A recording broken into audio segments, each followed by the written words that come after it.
अश्वत्थामा कृतवर्मा और कृपाचार्य ने निःशंक सोते हुए युधिष्ठिर के सैनिकों को मार डाला। शौनक जी, आपके इस सत्संग सत्र में मैं यह जो उत्तम इतिहास महाभारत सुना रहा हूँ, यही जन्मेजय के सर्पयज्ञ में व्यास जी के बुद्धिमान शिष्य वैशंपायन जी के द्वारा भी वर्णन किया गया था।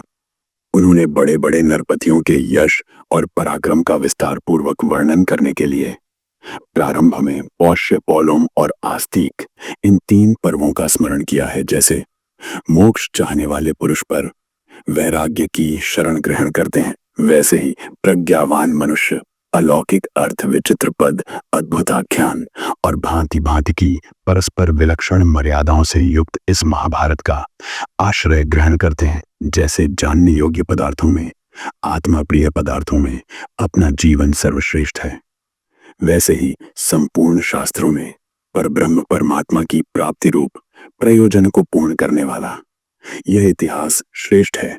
जैसे भोजन किए बिना शरीर निर्वाह संभव नहीं है, वैसे ही इस इतिहास का आश्रय लिए बिना पृथ्वी पर कोई कथा नहीं है।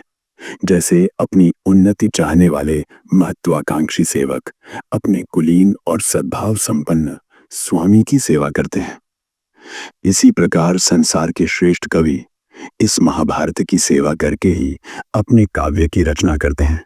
जैसे लौकिक और वैदिक सब प्रकार के ज्ञान को प्रकाशित करने वाली संपूर्ण वाणी स्वरों एवं व्यंजनों में समाई रहती है, वैसे ही लोक परलोक एवं परमार्थ संबंधी संपूर्ण उत्तम विद्या बुद्धि इस श्रेष्ठ इतिहास में भरी हुई है। यह महाभारत इतिहास ज्ञान का भंडार है। इसमें सूक्ष्म से सूक्ष्म पदार्थ और उनका अनुभव कराने वाली युक्तियां भरी हुई हैं। इसका एक एक पद और पर्व आश्चर्यजनक है तथा यह वेदों के धर्ममय अर्थ से अलंकृत है। अब इसके पर्वों की संग्रह सूची सुनिए। पहले अध्याय में पर्वानुक्रमणी है और दूसरे में पर्व संग्रह। इसके पश्चात पौष्य, पौलोम, आस्तिक और आदि अंशावतरण पर्व हैं। तदनंतर संभव पर्व का वर्णन है जो अत्यंत अद्भुत और रोमांचकारी है। इसके पश्चात जतुग्रह लाक्षा भवंता पर्व है।